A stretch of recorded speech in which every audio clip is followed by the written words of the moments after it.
बृहद नारदीय पुराण में कहा गया है, ब्राह्मण क्षत्रिय वैश्याम शूद्राणाम शैव योषिताम मोक्षदं कुर्वतीं भक्त्या विष्णु प्रियतरम द्विजः।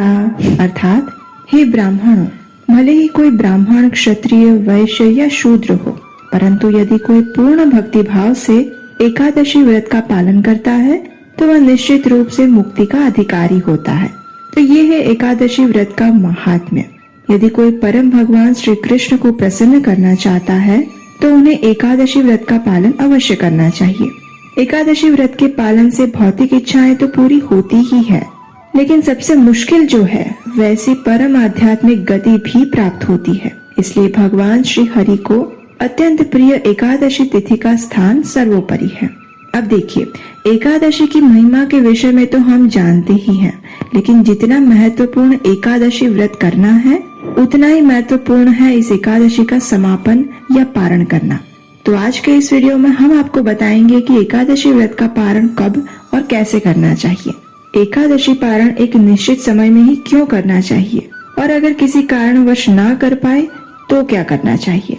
इन सभी प्रश्नों के उत्तर आज हम आपको इस वीडियो में बताएंगे, तो अंत तक इस वीडियो को जरूर देखें। और हाँ, अगर आप पहली बार इस चैनल पर आए हैं या फिर अभी तक आपने इस चैनल को सब्सक्राइब नहीं किया तो अभी जाइए नीचे सब्सक्राइब बटन पर क्लिक करें, जिससे कि एकादशी के विषय में संपूर्ण और प्रमाणभूत जानकारी आप प्राप्त करते रहें। तो चलिए प्रारंभ करते हैं।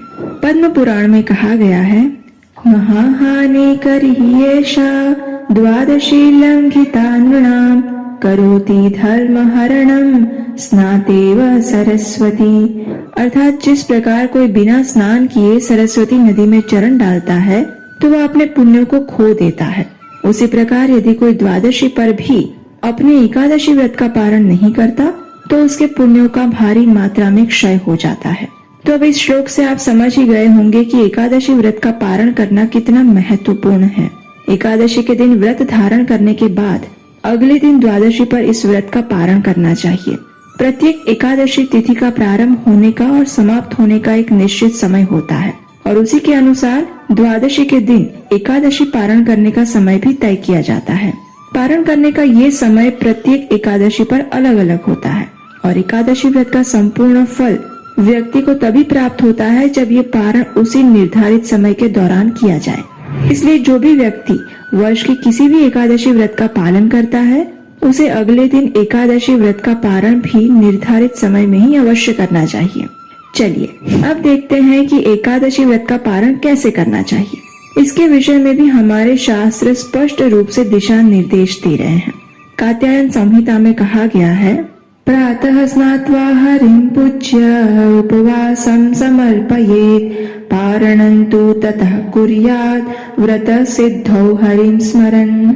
अर्थात प्रातः काल में स्नान कर परम पुरुषोत्तम भगवान श्री हरि की आराधना करने के उपरांत व्यक्ति को अपना उपवास उन्हें अर्पित कर देना चाहिए और इस व्रत के पुण्य को प्राप्त करने हेतु व्रत के पारण के साथ भगवान श्री हरि का स्मरण करना चाहिए।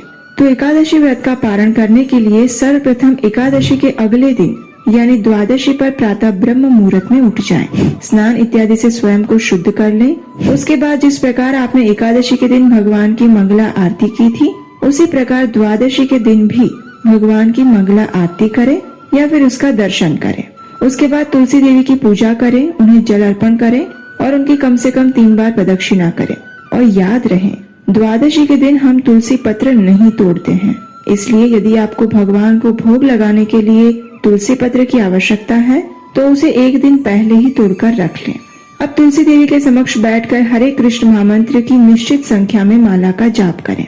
जब आप अपने दैनिक प्रातःकालीन सेवा पूजा समाप्त कर लें तो उसके बाद भगवान को अर्पित करने के लिए अपनी क्षमता अनुसार स्वादिष्ट और सात्विक भोग तैयार करें। जब आप भगवान के लिए भोग बनाते हैं तो उस समय भगवान की कथा या उनकी लीलाओं का श्रवण अथवा स्मरण करना चाहिए। जब भोग तैयार हो जाए तो फिर उसमें तुलसी पत्र रखकर भगवान को अर्पित कीजिए। और याद रहे, ये सारे कार्य आपको एकादशी पारण के निर्धारित समय आने से पहले ही कर लेने हैं। अब जब पारण करने का समय आता है तो सबसे पहला कार्य ये करें, अपने हाथ में गंगा जल लीजिए और भगवान के समक्ष जाइए। जिस प्रकार आपने एकादशी व्रत का संकल्प लिया था, उसी प्रकार अब पारण करते समय प्रार्थना करें और इस मंत्र का उच्चारण करें। अज्ञानतिमिरन्धस्य व्रतेनानेन केशव प्रसीद सुमुखो नाथ ज्ञान दृष्टि प्रदो भव। हे केशव, मैं अज्ञान रूपी अंधकार से अंध हो रहा हूँ। इस व्रत द्वारा प्रसन्न होकर मुझ पर प्रसन्न होइए और मुझे ज्ञान नेत्र प्रदान करिए। इस प्रकार अपने एकादशी व्रत का फल भगवान को अर्पित करते हुए उनसे उनकी शुद्ध भक्तिमय सेवा की याचना करें, क्योंकि आदर्श प्रार्थना यही होती है।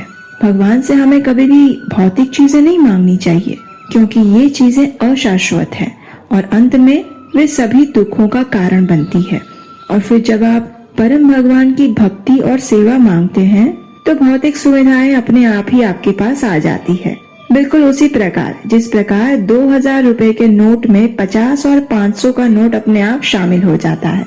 इसलिए अगर आपके जीवन में कोई समस्या है तो आप भगवान से प्रार्थना करके उन्हें बता सकते हैं और फिर उनसे याचना कर सकते हैं कि इस स्थिति में भगवान वही करे जो आपके लिए हितकर हो। इस प्रकार भगवान से प्रार्थना करने के बाद अब आप अपने घर में किसी वैष्णव या ब्राह्मण को आमंत्रित करें और उन्हें भगवान को अर्पित भोग प्रसाद रूप में प्रदान करें। अगर आप अपने घर पर भोजन प्रसाद के लिए उन्हें नहीं बुला सकते तो आप नजदीक के किसी मंदिर में जाकर भी ये कार्य कर सकते हैं और अंत में अपनी क्षमता अनुसार सुयोग्य ब्राह्मण या वैष्णव को या फिर नजदीक के किसी मंदिर में कुछ न कुछ दान अवश्य देना चाहिए। जब आप अपने धन का उपयोग सुपात्र स्थान पर दान देने के लिए करते हैं तो आपकी लक्ष्मी और धन का शुद्धिकरण हो जाता है और फिर लक्ष्मी देवी को तो सर्वप्रथम भगवान नारायण की सेवा में ही लगाना चाहिए ना। तो इसलिए अपनी क्षमता अनुसार पारण करते समय कुछ न कुछ दान अवश्य देना चाहिए। अब अगला कार्य है स्वयं पारण करना। स्कंद पुराण में कहा गया है, कृत्वा चैवोपवासन्तु यो अश्नाति द्वादशी दिने नैवेद्यं तुलसी मिश्रम पापकोटि विनाशनम। अर्थात एकादशी व्रत का उचित रूप से पालन करके अगले दिन द्वादशी पर व्यक्ति को महाप्रसाद ग्रहण करना चाहिए और उसी क्षण उसके लाखों पापों का नाश हो जाता है। अब देखिए, आपको पारण के समय क्या खाना है ये आपके ऊपर निर्भर करता है। कुछ लोग एकादशी व्रत संपूर्ण निर्जल करते हैं, यानी जल भी नहीं लेते। अगर आपने निर्जल एकादशी व्रत किया है तो आप भगवान के चरणामृत के साथ पारण कर सकते हैं। अगर आपने सिर्फ जल लेकर व्रत किया है तो आप दूध, फल इत्यादि लेकर व्रत का पारण करें और अगर आपने फल, दूध इत्यादि लिया था तो फिर आप भगवान को अर्पित अन्न युक्त भोग प्रसाद लेकर पारण कर सकते हैं। एकादशी व्रत खोलने के लिए सबसे अच्छा होता है जगन्नाथ जी का सूखा चावल महाप्रसाद। अगर आपके पास जगन्नाथ पुरी के वो सूखे चावल हैं तो आपको उसी से अपना पारण करना चाहिए। अगर नहीं है तो फिर आप कोई भी अन्न प्रसाद के साथ भी पारण कर सकते हैं।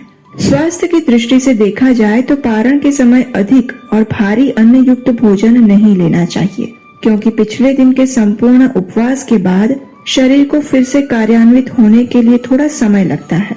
इसलिए प्रयास करें कि पारण के समय हल्का फुल्का भोजन लें और फिर कुछ घंटों बाद आप अपना दैनिक भोजन ले सकते हैं, लेकिन प्रयास करें कि भोजन सात्विक हो।